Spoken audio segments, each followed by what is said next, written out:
एक घड़ा धीरे धीरे पानी से भर जाता है, जैसे जैसे बूंद बूंद करके पानी उसमें गिरता है। यह सभी प्रकार के ज्ञान, गुण, धन प्राप्त करने का तरीका है।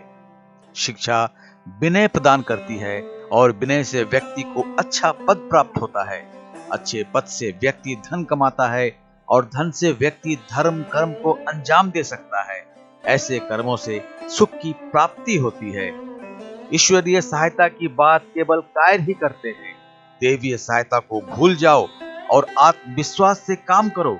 फिर भी यदि आपको परिणाम नहीं मिलता तो इसमें आपकी क्या गलती है? दुख के हजारों अवसर और भय के सैकड़ों अवसर प्रतिदिन मूर्ख पर आक्रमण करते हैं, साधु पर नहीं। जैसे स्वयं को प्राण प्रिय है, वैसे ही सभी प्राणियों को प्रिय है। स्वयं से समानता के कारण अच्छे लोग सभी जीवित प्राणियों के प्रति दया भाव रखते हैं। जो लोग सांसारिक इच्छाएं रखते हैं, वे जंगल के एकांत में भी बेचैनी से पीड़ित होते हैं। जिन्होंने अपनी इंद्रियों को वश में कर लिया है, वे भरे घर में रहकर भी तपस्या करते हैं। आधार के साथ जुड़कर ज्ञान नष्ट हो जाता है। समान लोगों के साथ समानता प्राप्त की जाती है और विशिष्ट लोगों के साथ विशिष्टता प्राप्त की जाती है। विपत्ति में सावधानी, महानता में दया, सभाओं में अच्छे भाषण, विपरीत परिस्थितियों में धैर्य, ये महान आत्माओं की स्वयं प्राप्त सिद्धियां हैं। मिट्टी के बर्तन की तरह एक बुरा आदमी आसानी से टूट जाता है और उसे आसानी से उसकी पूर्व स्थिति में बहाल नहीं किया जा सकता है। परंतु सदाचारी मनुष्य सोने के फूलदान के समान कठिनाई से टूटता है और आसानी से बन भी जाता है। जो परदेशी दयालु है, वह कुटुंबी है। निर्दयी कुटुंबी पराया होता है। प्रयोग में आने वाली विद्या दो प्रकार की होती है, बल और शस्त्र विद्या तथा पुस्तक विद्या। पहला बुढ़ापे में हास्यास्पद है, जबकि दूसरा हमेशा के लिए सम्मानजनक है। जिस प्रकार कुम्हार मिट्टी के ढेले को अपनी इच्छा अनुसार आकार देता है, उसी प्रकार मनुष्य भी अपने कार्यों को नियंत्रित कर सकता है। जो लोग वेदों के विद्वान है और जिसके पास बहुत सारा ज्ञान है, उन्हें तब परेशानी का अनुभव होता है जब उनकी बुद्धि लालच से अंधी हो जाती है। छोटी छोटी चीजों का संयोजन भी अवसर प्रदान करता है। एक मदमस्त हाथी को रस्सी बनाकर कुछ तिनकों से बांधा जा सकता है। भाग्य उस व्यक्ति के साथ है जो परिश्रम करता है। वो कमजोर आदमी है जो भाग्य को सभी दुर्भाग्य का एकमात्र कारण घोषित करते हैं। लोभ से बुरा स्वभाव उत्पन्न होता है और बुरे स्वभाव से हठ उत्पन्न होता है। हठ से तर्क का भ्रम उत्पन्न होता है और वह भ्रम ही पाप का कारण होता है।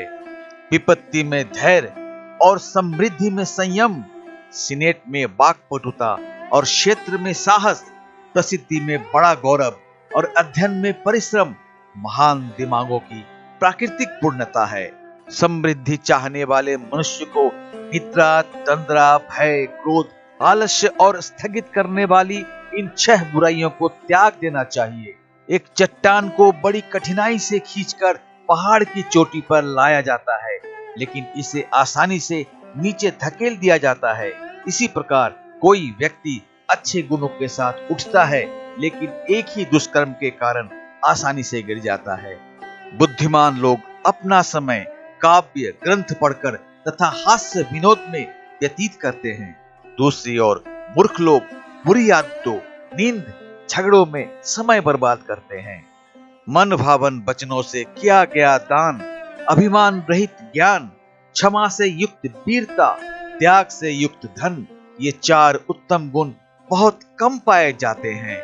स्नेही गुरु के लक्षण है दूर से पहचानना, मुस्कुराना, पूछताछ करने पर भी बहुत आदर देना, अनुपस्थिति में भी किसी के गुणों की प्रशंसा करना, प्रिय वस्तुओं में से किसी को याद करना, सेवा में ना होने पर भी उससे लगाव करना, मीठी वाणी से पुरस्कार देना और दोष होने पर भी केवल गुणों पर ही विचार करना। देरी करना, उम्मीदें जगाना, लेकिन उनकी पूर्ति में निराशा होना एक उदासीन गुरु के लक्षण है। यदि किसी के मुकुट में रत्न के स्थान पर कांच का टुकड़ा जड़ा गया है तो यह रत्न का दोष नहीं बल्कि रत्न जड़वाने वाले के ज्ञान की कमी है। जब शत्रु महत्वहीन हो और श्रेष्ठ कौशल से उस पर विजय न प्राप्त की जा सके, उसे मारने के लिए उपयुक्त गार्ड का उपयोग किया जाना चाहिए। अपनी आय पर विचार किए बिना जो व्यक्ति इसे अपने संकल्प के अनुसार तेजी से खर्च करता है, वह जल्द ही अभाव की स्थिति में आ जाता है, भले ही वह कुबेर के समान धनवान ही क्यों न हो। सभी चीजों में ज्ञान सबसे मूल्यवान खजाना है, क्योंकि इसे चुराया नहीं जा सकता, दिया नहीं जा सकता या उपभोग नहीं किया जा सकता। ज्ञान विनम्रता पैदा करता है, जो फिर योग्यता की ओर ले जाता है और फिर समृद्धि और खुशी की ओर ले जाता है। शस्त्रों के ज्ञान बुढ़ापे में काम नहीं आता, लेकिन पुस्तकों का ज्ञान मनुष्य के जीवन भर काम आता है। अभिमान के बिना ज्ञान पाना कठिन है।